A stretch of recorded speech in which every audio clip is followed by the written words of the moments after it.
మీ దృష్టిలో ఇవన్నీ స్టేట్మెంట్స్ చేసేవాళ్ళు either they are not aware of what they are saying or they are deliberately being hypocritical. They're just making sounds. I don't think they understand also what they're talking. What they're talking about. So then, having said all this, what do you think should be done to recognize these emotions in human beings? Because society lo mana inka ready ga levu. Ikkada chaala mandi hitaboru chese vallu untaru. Kulloddu, kullukoddu, lekapothe kullu kopam. You're an independent entity. ఇప్పుడు selfishness ఉందనుకోండి, ఇప్పుడు కుళ్ళుకు related అది. ఎందుకంటే నా స్వార్థం, నా కోసం నేను ఆలోచిస్తున్నాను కాబట్టి నాకు ఒకటి లేదు, ఇంకోళ్ళు ఎవరి దగ్గర ఉంది, ఇంకెక్కడ ఉంది అనే దాంట్లోంచి అది ఇంటర్లింక్డ్. అది in way selfishness and jealousy. You know, selfishness అనేది లేకపోతే ఇప్పుడు అంటే ఒక చిన్న ఎగ్జాంపుల్ ఇస్తాను. ఇప్పుడు కమ్యూనిజం అండ్ డెమోక్రసీ ఉందనుకోండి, క్యాపిటలిజం. కమ్యూనిజం అనేది ఏమవుతుంది, from each according to his ability to each according to his need marks. అప్పుడు దాన్ని బట్టి ఏమవుతుందంటే ఒక ఎకరం ఉంది పొలం, దాంట్లో ఒకడు చాలా కష్టపడి వాడికి ఐడియాస్ వచ్చి ఏదో చేసి ఒక 10 బస్తాలు వాడు పండించాడు. ఇంకో ఎకరం ఉన్నవాడు అసలు వాడికి పని రాదు, పని చేయలేదు, వాడు 2 పండించాడు. కానీ 2 పండించిన వాడికి పెద్ద ఫ్యామిలీ ఉంది, ఈ 10 బస్తాలు పండించిన వాడికి చిన్న ఫ్యామిలీ ఉంది. సో వాళ్ళకి ఎక్కువ అవసరం ఉంది కాబట్టి ఈ 10 బస్తాలు 5 బస్తాలు ఆడికి ఇవ్వమంటారు అన్నమాట. That's what the base of communism.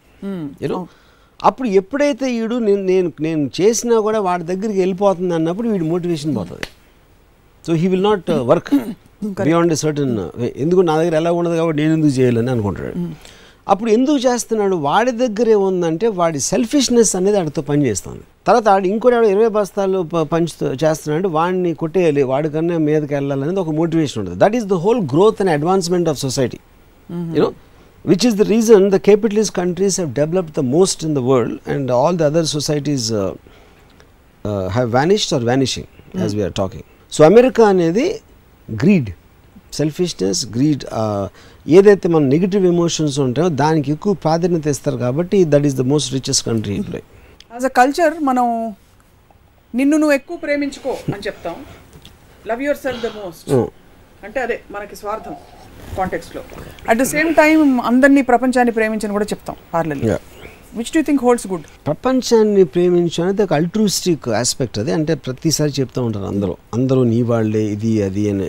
అంటే ఫర్ సమ్ స్ట్రేంజ్ రీజన్ ఆ కాస్ట్ ఒక్కటి తప్పిస్తే మిగతా అన్నీ పోడతారు. అదేంటో నాకు ఇప్పుడు అర్థం కాలేదు. సో అందరినీ ప్రేమించండి అనేది హోల్ వరల్డ్ హ్యూమన్ బీయింగ్స్ అంటే ఇట్స్ అన్ అల్ట్రూస్టిక్ థింగ్.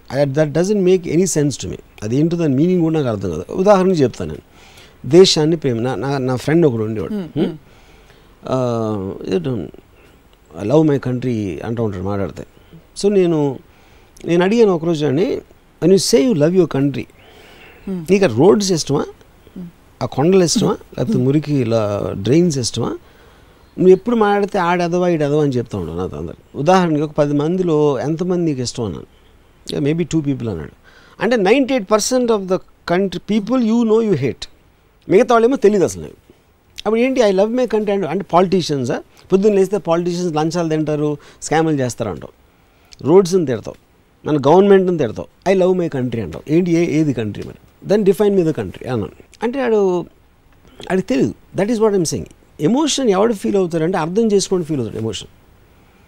ఆడేమో సుభాష్ చంద్రబోస్ రాగానే చప్పట్లు కొట్టేస్తాడు, లేకపోతే ఆగస్ట్ 15th వెళ్ళి జెండా ఎగరేస్తాడు.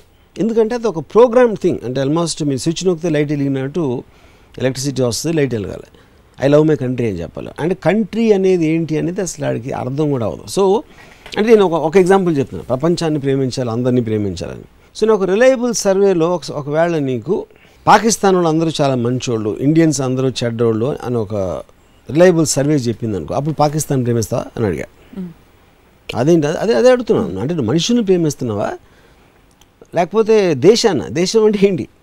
బార్డరా?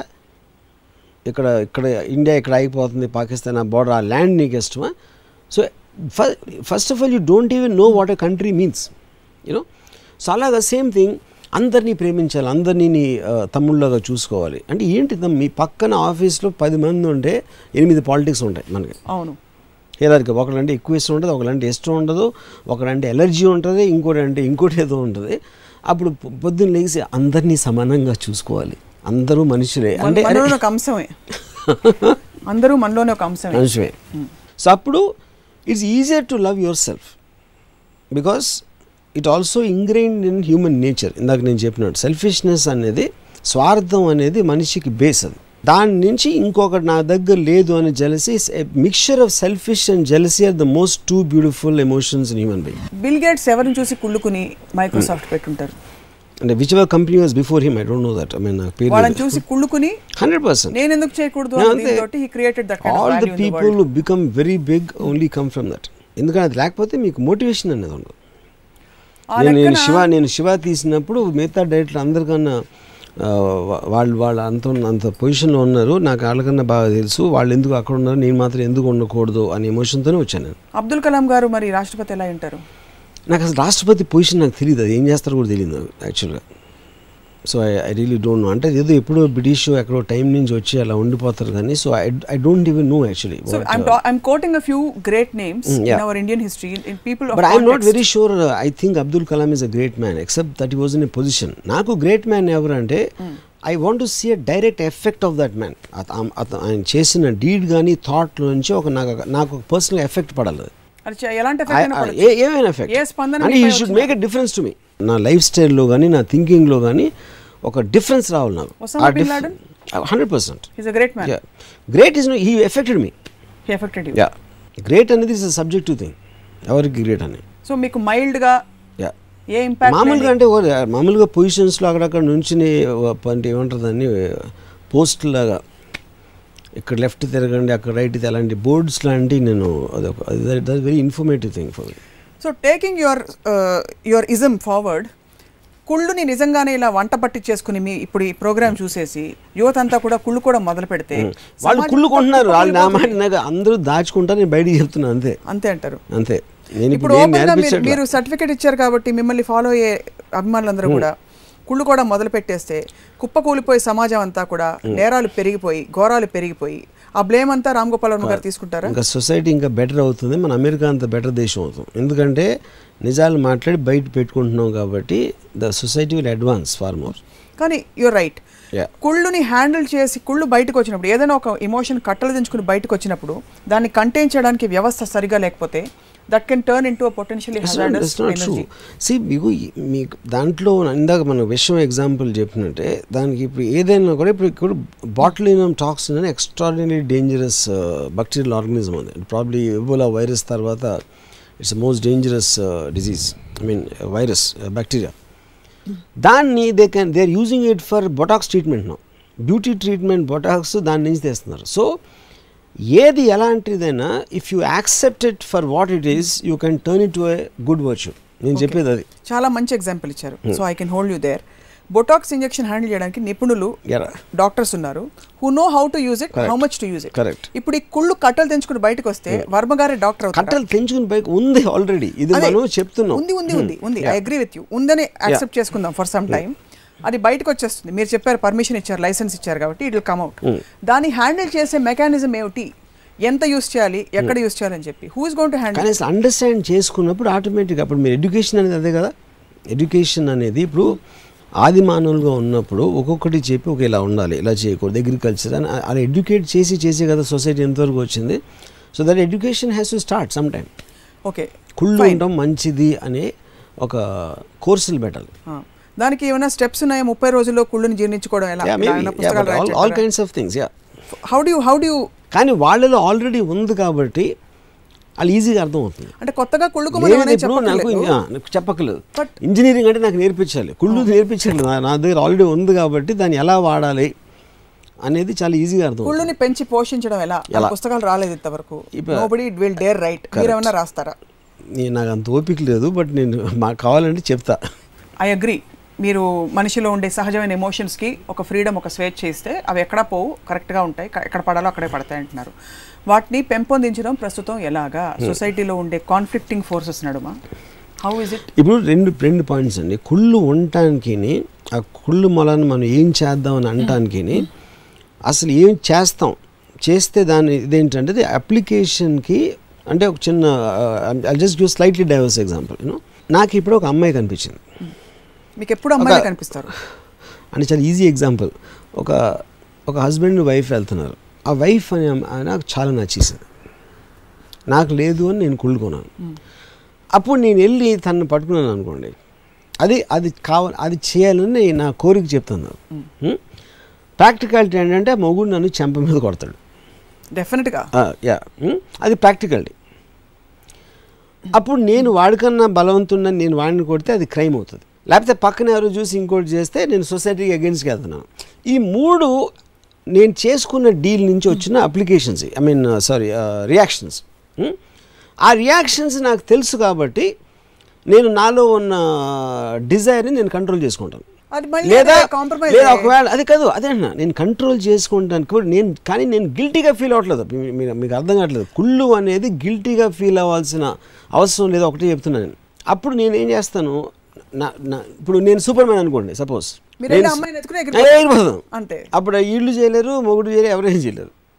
అసలు నేను సూపర్ మ్యాన్ కాదు కాబట్టి నేను కొంచెం నా బుద్ధి ఉపయోగించో ఇది చేసో నేను ఏదో అలాగా వాళ్ళతో సహవాసం చేసి ఆ అమ్మాయికి వాడికి అగెన్స్ట్గా పాయిజన్ చేసి ఇలాంటివి ట్రై చేయొచ్చు. మీరు దొరికిపోయారు ఇక్కడ. మీ మోడల్లో కుళ్ళు అనేది ఒక సహజమైన భావన కదా. సో సపోజ్ వాళ్ళ ఆయన వచ్చి మీరు ఆవిడని చూసి ఏమన్నా దగ్గరికి వెళ్ళి బాగున్నారండి మీరని చెప్పబోతే కూడా ఇట్స్ సహజం కదా, ప్రతి మనిషిలో ఉండే కుళ్ళే కదా, మన రాములో ఉంది, తను చేసేది ఏమి తప్పు కాదని చెప్పి ఆయన అర్థం చేసుకుంటే ఇంకా హ్యాపీ నేను అంతే అంటారు. Super happy. ఆ పాసిబిలిటీ ఉందంటారు. కానీ అంటే తనకి నా అంత తెలివి ఉంటాయి. అంటే what I'm trying to say is this desire to possess another one's, revenge comes from that. అంటే correct, jealousy comes from there కదా. because I don't have it. You don't have it. ఇప్పుడు ఫెరారీ అనుకోండి, car అనుకోండి, ఇంకొక car మీరు షోరూమ్కి వెళ్ళి కొనుక్కోవచ్చు, మీరే కష్టపడి 4 సినిమాలు తీసేసి సంపాదించవచ్చు. ఆవిడ అనుకోండి, ఆవిడ ఒక్కతే ఉంటుంది, ఆవిడే కావాలనుకుంటే కష్టం కదా.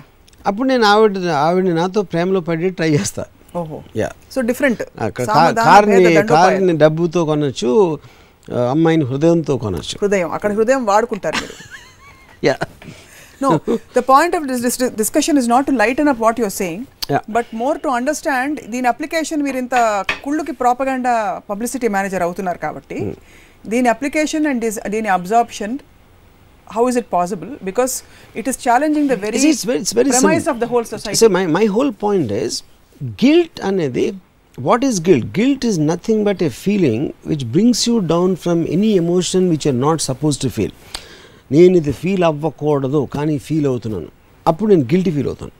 ఎందుకంటే అందరి దృష్టిలో ఇది తప్పు, అందరి దృష్టిలో ఇది నేరం, అందరి దృష్టిలో ఇది గౌరవం. కానీ నేను నా ఫీలింగ్ కంట్రోల్ చేసుకోలేకపోతున్నాను కనుక నేను గిల్ట్ ఫీల్ అయ్యి ఆ గిల్ట్ వలన నాకున్న ఎక్స్ప్రెస్ చేసి నేను లోపల నేను దాన్ని దాచేస్తాను. నేను దాచేసినప్పుడు that becomes an internal pressure for you. సైకలాజికల్గా మిమ్మల్ని ఎఫెక్ట్ చేయడం మొదలెడుతుంది ఒక పర్టికులర్ డిగ్రీలో, యూనో, ఎందుకంటే లోపల ఉన్నది మీరు చెప్పలేకపోవటం వల్ల. కానీ అది గిల్ట్, అది ఉండటం సహజమే నీకు అని చెప్పినప్పుడు you can say it out.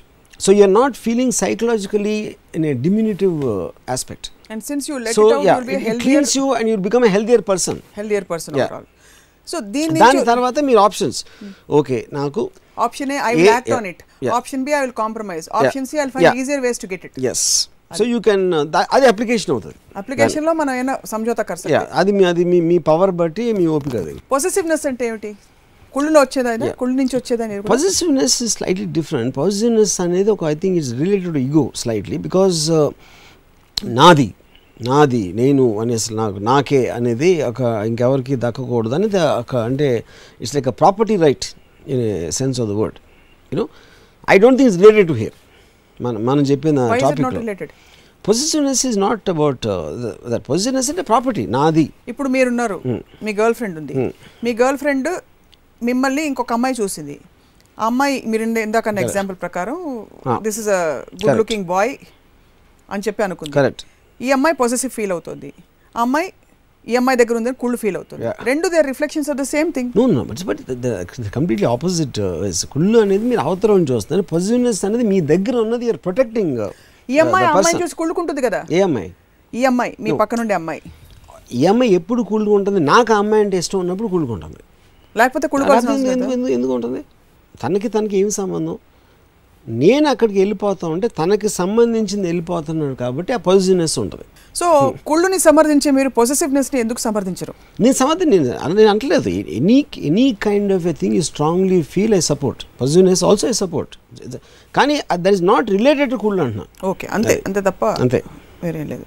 Actually positiveness అనేది సెల్ఫిష్నెస్లోకి వస్తుంది. Selfishness and jealousy are the two prime factors. Positiveness is actually related to selfish. నాది, నా స్వార్థం, నాకే ఉండాలి, నాకే కావాలి, నా దగ్గరే ఉండాలి అనే సెల్ఫిష్నెస్ అది. ఇందాక మీరు ఫెరారీ కార్ మీ దగ్గరే ఉండాలన్నారు కదా, అవును. అది పొసెసివ్నెస్ సెల్ఫిష్నెస్ కుళ్ళ? Selfishness and positiveness are same అంటున్నాను నేను. ఇది జస్ట్ సబ్ కేటగిరీ. కుళ్ళు అనేది ఎదురుగా, మీ దగ్గర ఆల్రెడీ ఉన్నది బయటికి ఇవ్వను అనేది సెల్ఫిష్నెస్. మీరు బాగా చూసి కుళ్ళుకున్న ఏకైక వ్యక్తి ఎవరైనా ఉన్నారా? బాగా కుళ్ళుకున్న వ్యక్తి? ఒకటి శ్రీదేవి. బోనీ కపూర్ దగ్గర ఉండటం చూసి చాలా కుళ్ళుకున్నా ఒకటి. అయితే బోనీ కపూర్ చూసి కుళ్ళుకున్నారు మీరు? ఎవరిని? శ్రీదేవిని చూసి కాదు. ఆబ్వియస్లీ బోనీ దగ్గర నాకు కావాల్సిన ఒక వజ్రం బోనీ కపూర్ దగ్గర ఉంది కాబట్టి మీరు బోనీ కపూర్ చూస్తే మీ కుళ్ళు. ఇంకా నాకు ఫస్ట్ మెమరీ అంటే సుబ్రహ్మణ్యుడు గారిని చూసి కుళ్ళుకున్నాను ఫస్ట్. అంటే నేను మరీ ఎర్లీ డేస్లో చెప్తున్నాను. నేను మా ఫాదర్కి ఏమో స్కూటర్ ఉండేది వెస్పా, ఆయనకేమో మర్సిడీస్ కార్ ఉండేది. అప్పుడు ఫస్ట్ టైం నేను అంటే నా మెమరీలో, అంటే అంతకుముందు స్కూల్లో చెప్పాను ఆల్రెడీ మీకు, మంచి బట్టలు వేసుకుని వేరే వాళ్ళు అదంతా. బట్ కొంచెం ఏజ్ వచ్చిన తర్వాత ఫస్ట్ జెలసీ ఫీల్ అయింది నేను సుబ్రహ్మణ్యుడు గారితో. ఎప్పుడైనా చెప్పారా ఆయనకి? చెప్పలా. బట్ ఇవాళ చూసి మేబీ మర్సిడీస్ కార్ మీకు తెచ్చిచ్చేస్తారేమో. ఇది కూడా ఒక టెక్నిక్ కదా కుళ్ళున్నప్పుడు. But so how do we నాకు తెచ్చి ఇచ్చినా కూడా దానికన్నా 10 లీటర్ల కారే ఇంకోటి కొనుక్కుంటారు ఆయన. సో అది మళ్ళీ అదే ఉంటుంది, మళ్ళీ మీకు కుళ్ళు వస్తుంది, అదే ఉంటుంది. సో మీ కుళ్ళు కంటిన్యూ అవుతుంది, గ్యాప్ అలాగే ఉంటుంది. ఆ గ్యాప్ ఉండడం బట్టే ఇంకా ముందుకెళ్ళి. సో అల్టిమేట్ గోల్ ఏమిటి మనిషి గోల్ జీవితంలో? కుళ్ళు ద్వారా మెటీరియల్లీ సాధించడం. అంటే ఆబ్వియస్లీ ఒక అంటే Ayn Rand said the pursuit of truth is not important. What is important is to pursue that truth which helps you in reaching your goal. కానీ 90%కి గోల్ ఉండదు. అవును. సో వాళ్ళు ఏంటి పొద్దున్న లేచి టిఫిన్ తింటారు, ఆఫీస్కి వెళ్తారు, ఆ పిల్లలు ఏదో పుడతారు, వాళ్ళకి ఏదో జ్వరాలు గిరాలు వస్తే తర్వాత భలే తెలివినోడండి బాగా చదువుతున్నాడు అని చెప్తారు, పక్కన వాళ్ళు బోరు కొడతారు ఇంకో పక్కింటి వాళ్ళని. తర్వాత ఒకరోజు వాళ్ళు పెద్దగా పెళ్లి చేస్తారు, ఒకరోజు చచ్చిపోతారు. This is what the majority of the people do. There are some people who have a will. Wish అనేది అందరికీ ఉంటుంది, విల్ అనేది చాలా తక్కువ మందికి ఉంటుంది వాళ్ళు అనుకున్నది సాధించడానికి. సో వాళ్ళు అనుకోవాలి ఫస్ట్, ఎందుకు అనుకున్నారు అది అర్థం చేసుకోవాలి. ఏ ఇన్ఫ్లుయెన్స్ తోటి వాళ్ళు అనుకున్నారు అది అని. దాని తర్వాత ఆ డిటర్మినేషను, దాన్ని పర్స్యూ చేయడానికి ఒక ఎనర్జీ కానీ ఒక మెంటల్ ఈక్విలిబ్రియం కానీ ఉండాలి. So those people are the ones which make a difference to the world. అంటే వాళ్ళ మూలాన మనం అడ్వాన్స్ అవుతాం. నిన్ను చూసి కుళ్ళుకునే వాళ్ళని చూసి నువ్వు సంతోషపడు, ఎందుకంటే అది ఒక విధమైన ప్రేమ, నిన్ను అడ్మైర్ చేశారు కాబట్టి నిన్ను చూసి కుళ్ళుకుంటున్నారంటారు. Do you buy that? 100%. Because you're in a position. అవతల కుళ్ళిపోతున్నాడు అంటే అది ఎండార్స్మెంట్, నీ పొజిషన్కి ఒకడు యాక్సెప్ట్ చేస్తున్నాడు అనేది ఫీలింగ్ అక్కడ. సో రాము గారు, as we conclude this topic, what you want to tell? మన యువతరానికి చెప్తారా, పెద్దవాళ్ళకి చెప్తారా? ముందు అసలు కుళ్ళుని ఆపద్దని పెద్దవాళ్ళకి చెప్తారా, కుళ్ళుని కల్టివేట్ చేసుకోండి యాక్సెప్ట్ చేసుకోండి అని చిన్నవాళ్ళకి చెప్తారా? కుళ్ళు అనేది చాలా మంచిది, మెంటల్ ఆరోగ్యానికి చాలా మంచిది. స్వార్థం, కుళ్ళు ఈ రెండే నిజమైన గ్రేటెస్ట్ వర్చ్యూస్. ప్రేమ, అనురాగం, స్నేహం, బాంధవ్యాలు అవన్నీ స్టూపిడ్ థింగ్స్, అవి ఏమి చేయవు. సో నెక్స్ట్ టైం కుళ్ళిపోతు మొహం అని తిడితే ఎవరన్నా సంతోషపడాలి, అంతేనా? బికాజ్ అదే అంటే పాయింట్ ఏంటంటే దాని వెనకాల అర్థమైతే వాళ్ళు ఇచ్చేదే మీకు డిమీన్ చేయడానికి అయితే ఇంటెన్షన్లో ఉంటుంది, word is not the point. So మా అందరిలోని కుళ్ళుని మేల్కొల్పినందుకు మీకు ధన్యవాదాలు. Thank you. మరొక I hope you really understood what I said. I did. It is very, very debatable and it will be difficult for society to understand. Society అంటే I don't mean ఏదో పెద్ద సమాజం అంతా ఇది చూసి మారిపోవాలనో లేకపోతే ఏదో చేశారని కాదు, కానీ ఈ కార్యక్రమం చూస్తున్న కొంతమంది వీక్షకులు కూడా ఇది it's a lot of shock. ఎందుకంటే మీరు చెప్పిన కొన్ని స్టేట్మెంట్స్, కుళ్ళు అనేది చాలా వాళ్ళల్లో ప్రతి ఒక్కళ్ళు ఐడెంటిఫై ఏంటంటే వాళ్ళందరికీ తెలుసు వాళ్ళ లోపల ఎంతమందిని ఎన్నింటిని చూసి కుళ్ళిపోతారనే విషయం ప్రతి ఒక్కరికి తెలుసు. సో ఇది ఇంపార్టెంట్ అడగాలి ఈ క్వశ్చన్. కుళ్ళు అనేది ఒకవేళ పొరల కింద దాక్కుని ఉంటే మనిషిలో ఏ పొరల కింద దాక్కుని ఉంటుంది? ఫర్ ఎగ్జాంపుల్ అది దాక్కోదు, అది బయటికి చెప్పరు, అంతే ఉంటుంది, అలాగే ఉంటుంది, అలాగే ఉంటుంది. మొత్తం నిలువెత్తిన మునిగిపోయి ఉంటుంది మొత్తం అందరికి. కేవలం గాంధీ గారికి ఎందుకు ఉండదంటే ఆయన టాప్ లీడర్ కాబట్టి. గాంధీ గారి పైన ఇంకొక లీడర్ ఉన్న సేమ్ ఆయనకు ఉంటుంది. ఆయన కూడా టాప్కి వెళ్ళే లోపు మధ్యలో ఉన్నప్పుడు ఆయన పైన వాళ్ళని చూసి 100% నేను ఆయన గురించి చెప్పలేను, బట్ అది నాట్ పాసిబుల్. ఎందుకంటే అది లేకపోతే అసలు వెళ్ళలేరు అక్కడికి. ఇప్పుడు గాంధీ గారు వస్తే రోజు అందరూ పటేల్ గారికి నమస్కారం చెప్తున్నారు అనుకోండి, కూల్ రాదా? మరి పటేల్ గారికి వచ్చి ఉంటుందా? 100% గాంధీ గారికి చేస్తారని చెప్పి. అది ఇప్పుడు అంటే పటేల్ గారు ఆయన బానిస్ కేటగిరీ మైండా లేకపోతే అది నాకు తెలీదు, ఐ కాంట్ సే దట్. కానీ ఆ కేటగిరీ ఉంటారు, ఎందుకంటే మనం ఇంతే మనకి ఇంతే, మనం సెకండ్ రంగ్ ఓకే థర్డ్ రంగ్ ఓకే అనుకునే మనస్తత్వం ఉంటే అది వేరు. ఇప్పుడు మన వ్యూవర్స్ అందరూ ఈ కార్యక్రమం చూస్తూ నా నుంచి ఒక ఎక్స్పెక్టేషన్ పెట్టుకుంటారు కాబట్టి ఈ క్వశ్చన్ అడుగుతాను. మన గొప్ప గొప్ప ఫ్రీడమ్ ఫైటర్స్ని గురించి మీరు ఇలా మాట్లాడుతున్నారు కదా, మీకు మనసు కష్టంగా లేదా? కానీ ఏం ఆడుతున్నాను నేను, మంచిగా ఇస్తున్నాను, నేను కాంప్లిమెంట్ ఇస్తున్నాను. నేను కుళ్ళుని వాళ్ళు కుళ్ళు అనే చెడ్డ గుణం ఉందని అంటలా, కుళ్ళు అనే మంచి గుణం ఉందని చెప్తున్నాను. కుళ్ళు అనే సహజ గుణం ఉందంటున్నా. సహజ గుణం, మంచి గుణం. ఉత్తమ గుణం అనేది ఉట్టి కుళ్ళు స్వార్థం, మిగతా అన్నీ నీచమైనవి. కుళ్ళు లేని వ్యక్తులు మీరు ఇంతవరకు చూడలేదు? ఉండడానికి అవకాశమే లేదు. అంటే గొర్రెలు అయితే తప్పే, గొర్రెలు అయితే తప్ప. చాలా మా కళ్ళు తెరిపించారు ఈరోజు. మీరు వ్యంగ్యంగా మాట్లాడుతున్నారు, నేను ఇంత గొప్ప విజ్డమ్ గాస్పెల్లో విజ్డమ్ ఇస్తే కళ్ళు తెరిపించారు. ఇవి ఎంత ఫార్ ఫెచ్డ్గా ఉన్నాయంటే, అంటే పాసిబుల్లీ అది ఆలోచించి మెల్లిగా దాని పొరలు విప్పుకుంటే తప్ప, మీరు చెప్తున్న ఎంత ఫార్ ఫెచ్డ్గా ఉందంటే నాకు ఫస్ట్ నవ్వు వచ్చింది, అందరికీ నవ్వు వచ్చింది, మీకు నవ్వు వచ్చింది. యాక్చువల్లీ మీ ఎక్స్ప్రెషన్ చూసి నవ్వు వచ్చింది, అంతేగాని థాట్ గురించి కాదు. ఎందుకని ఎప్పుడైనా ఎనీథింగ్ ఇట్స్ షాకింగ్. ప్రతి మనిషికి నిజం తెలుసు, కానీ నిజాన్ని కప్పేస్తారు కాబట్టి ఎవడైనా గబుక్కుని బయటికి చెప్తే అది షాక్ వస్తుంది. అంటే ఇప్పుడు ఇందాక చెప్పాను, ఒక భార్య భర్త, ఆ భార్య నాకు చాలా నచ్చింది. భార్య నచ్చిన ఇంకొకళ్ళ సొంతమైన భార్యని అది చెప్తున్నాను. అది ఎందుకు వచ్చింది అసలు బైబిల్లో? thou shall not covet neighbor's wife అని ఎందుకు వచ్చింది? దేవుడికి కూడా తెలుసు అందరూ చేస్తారని, అందుకని ముందే చెప్తున్నాడు చేయొద్దని. మీ నైబర్ పొరిగింటోడు భార్య వంక చూడొద్దు అంటే, అది చూస్తాడు, చూసే గుణవాడు ఉందని తెలిసే కాషన్ చేస్తున్నాడు దేవుడు. సో అది ఇన్హెరెంట్గా అందరికీ ఉంటుంది, అది నేను చెప్పేది. సో దేవుడికి కూడా తెలుసు సృష్టించానని చెప్పి, అది ఆల్రెడీ ఉంది, వాడి దగ్గర ఉంది, పాములో విషం ఉంది అని తెలుసు, అందుకని నువ్వు కాటేయద్దు, ఆల్రెడీ తెలుసు విషం ఉందని. సో ద పాయింట్, అప్పుడు దాన్ని అర్థం చేసుకున్నప్పుడు you can put it to right use, అంతే నేను చెప్పేది. నేను ఇందాక లీడర్స్కి అంత గురించి చెప్పి వాళ్ళకి మంచి గుణం అని చెప్తున్నాను, అంతేగాని వాళ్ళని in no way you are disrespecting them in any context. I only love people with jealousy because they are the prime movers of life. I am very hurt. ఎందుకు? నాకు జెలసీ లేదు కదా అని మీరు అనుకుంటున్నారు. సో రాము గారు, రామ్ గోపాల్ వర్మ గారు ఏం చెప్తారు? thou shall not covet neighbor's wife అని పెద్దలు చెప్తే, వర్మ గారు మాత్రం లవ్ దై neighbour but don't get caught అంటారు.